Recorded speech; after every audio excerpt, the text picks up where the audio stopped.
Yo, what's going on, guys? It's Trey back again here to bring another video. This one's going to be talking about The Walking Dead issue 93, part 1 of the new 6 issue arc, A Larger World. So this issue just hit stands on Wednesday, and I've been doing reviews for the Walking Dead television show. I decided maybe I'll start trying to do monthly reviews of the Walking Dead comic book. See how it goes, see if people like it, and see if I like it, because it's important if I like my own videos or not. Otherwise, I wouldn't do them most of the time. Anyway, so yeah, we get into this issue left off from the last one. We get to meet the character who calls himself Jesus because of his beard, long hair, and everything. And he put a whooping on Michonne and Abraham, and now he meets Rick. We get to see Rick in the story. By the way, this will contain minor spoilers, although there wasn't too much earth-shattering in this issue or the last one to really spoil. Like there was no big character deaths or anything. So if you're not worried about it, feel free to continue watching.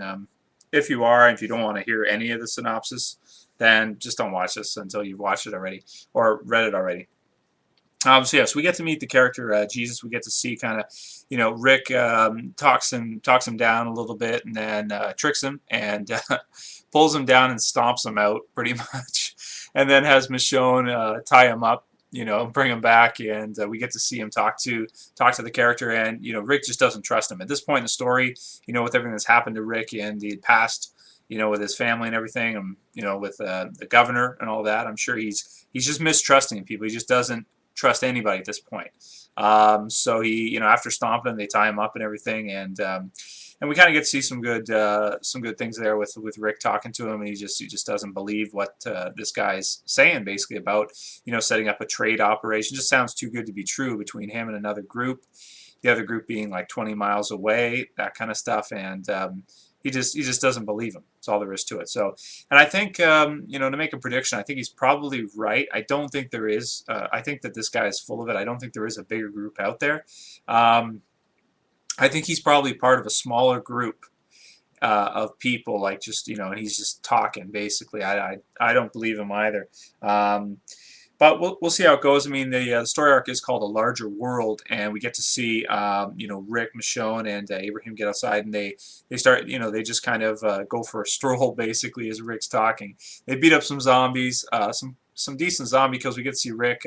One thing I never wondered is, or I've always wondered, guys never do, is why don't you just kick the zombie in the stomach, with a front push kick or something? It's going to fall over and then stop it. So that's what Rick did in this issue. He basically uses a front side kick on the thing, knocks it over, and then he stomps it, which makes perfect sense. I mean, that would be perfect for zombies. Like, why wouldn't you just do that every time? It's not like they're, they have the most, muscle mass or stability. They're going to go right down pretty quick. So Rick did a lot of stomping in this issue, that's for sure.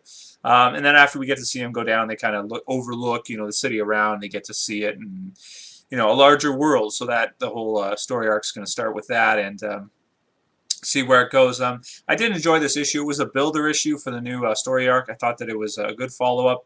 I like the fact that they're, the Kirkman's going to get them outside of this of their town, you know what I mean, away from their town a little bit, because they are running low. They're running low on ammunition, they're running low on food.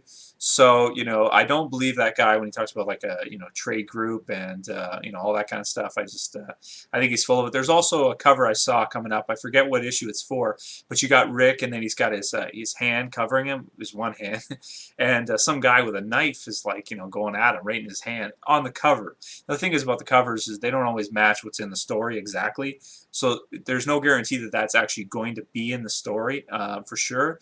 But it looked intriguing to me. It kind of looked like maybe this Jesus character is part of like a small group, and he's just basically talking it up like that, and he's going to try to do something. But here's an interesting thing right here is, what are they going to do with this guy now? I mean, they've tied him up, they've stomped him out, they've done all this stuff, and what do you do with him now? Like, do you let him go? I mean, the inhumane thing would be to kill him, but that would be the safest thing for your group probably. I mean, because if you let him go, and he knows where you are, he knows where you're located, and he doesn't like you because you just stomped him unconscious and tied him up for a while. I mean, it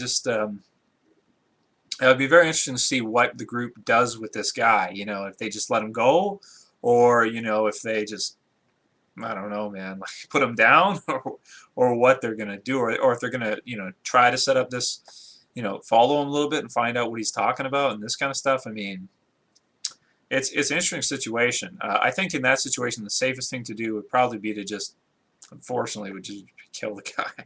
I mean, it's sad to say and stuff, but now that that's happened that way, even if you let him go, he's always, there's always a chance he's going to come back with another group if they get hungry and take you down, or like it's a weird situation. Let me know what you guys think. What you would do in that situation? Would you just let him go, or would you? Because it sounds like he's full of it. As far as he said. Now, it's an interesting thing about people that when they lie. You see, it's not exactly easy to tell if someone's lying to you, especially if the person's intelligent. If the person knows anything about lying, then that screws it all up. You see, the thing is that our natural habits when we lie as people, psychologists and people that can read body language and analyze it, they know certain giveaways with you can watch this online too. There's guys that do body language breakdowns and things like that about people when they talk and things like that, and they can read them that way. But if the person understands enough about it, they can fool that system. You know what I mean? The thing is like Rick's saying, he's basically very calm. You know what I mean? And he's tied up here. He just got knocked out when he's talking about this, about his group. So that makes him think he's lying because he's not a normal person. Okay, it's contrary to what most people would think, is that when a normal person is telling the truth, they might, if they're questioned in that situation where they're tied up and they've just been knocked unconscious, they're going to be nervous about it, and they're not going to be able to hide it. You know what I mean? When they're telling the truth. But the thing is when someone lies, they're going to try to force themselves to be just as as straight as possible, with no weird features, like not looking around, not doing anything like that, not tapping their feet, not moving in any which way. So that's the way he reads it. He gets a feeling from that, and that works to a certain extent, except for if the person understands that. Because if the person knows about being able to do that, then you can't read them, because there's no way you can know for sure which way, which way it's going to go. So, interesting kind of to talk about that, but that's a whole other topic, people who want to lie and how to be able to tell them. I agree with Rick. I don't believe the guy. I don't think he's telling the truth. And it'd be very interesting to see what they do with him. I almost think Rick's going to let him go. And would it be a good decision? I don't think it would be a good decision, unfortunately. I mean, it'd be a nice decision for this guy, but it wouldn't be good for the group. Anyway, overall, this was a nice builder issue for the new story arc, A Larger World. I'm going to give it an 8 out of 10 because I just felt like it was really good. Nothing earth-shattering, but a builder episode like this, a character developing episode, issue like this, you're not really going to get a payoff or anything, because it's going to, it's going to build up in the arc, and then later on we'll get the payoffs. But anyway.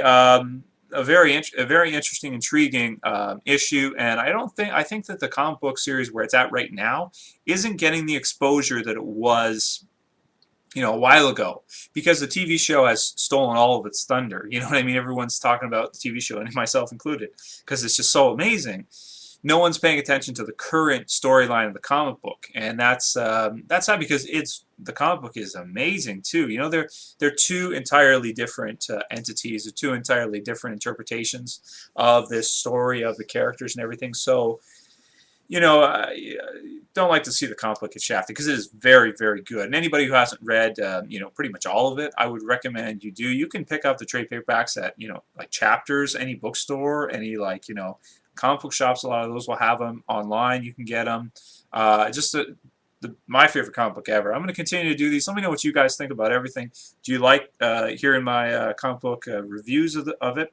Also, if you have any suggestions, please let me know. And let me know what you do if you were in Rick's shoes with this guy. Would you let him go, or would you put him down? Let me know what you guys think. Later, guys. Peace.